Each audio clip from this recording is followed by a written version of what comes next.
How's it going, everyone? Carlton Rowe, black belt under Pedro Sauer via Keith Owen, rest in peace. I've spent 18 years on the mat doing Jiu Jitsu. It's not a hobby for me, it is a way of life. It is just part of my life. I spend so many hours and have spent so many hours trying in a feeble attempt to get somewhere at a reasonable level in Brazilian Jiu-Jitsu. And a question that I often get in a roundabout way is, what can I expect? I'm a new student. What can I expect if I were to come down here and start training? Or I get the, that's not what I expected comment after people have started their training. And I'll tell you, if you're contemplated starting this adventure, if you're thinking about stepping onto the mat for the first time and seeing what the big hype is, I'll tell you right now, I'll just put it out there. And it completely depends on where you go.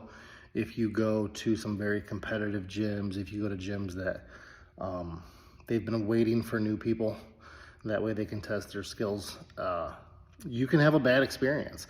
But I'll tell you, first and foremost, what you can expect when starting Jiu-Jitsu, and that is you can expect 100%, without a doubt, you can expect failure. And if you're not good with failure, you're gonna have a really, really hard time in this game.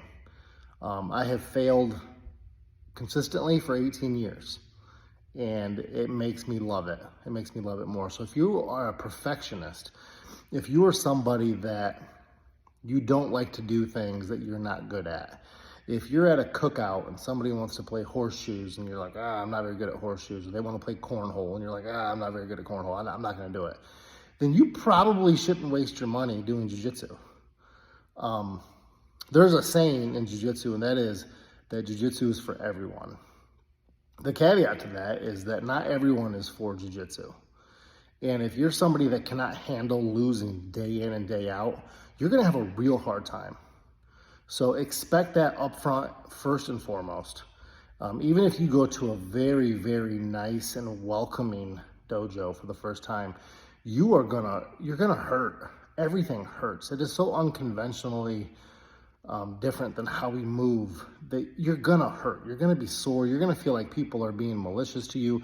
And there's a good chance they're not. It's just the way that the art makes you feel when you first get started. Eventually you learn to embrace and love the aches and pains that come with jiu-jitsu. But in reality, if you are a person that cannot stand the struggle, you cannot stand not being good at something, then I would probably go do karate or taekwondo. I don't know, maybe Brazilian jiu-jitsu just isn't your thing, because it is hard. Now, on the flip side, if you don't mind failing and the thought of failure motivates you to try to be good at something, then jiu-jitsu is yours. It's the game that never ends. It's the puzzle that you'll never solve. You can do this art for 10, 12, 15, 18 years and be mediocre at best. And that's if we're hoping. If you're hoping and praying to get somewhere with it, mediocre is where most of us will end up living. That's just my 2 cents on it, you guys. Keep on training and enjoy the ride.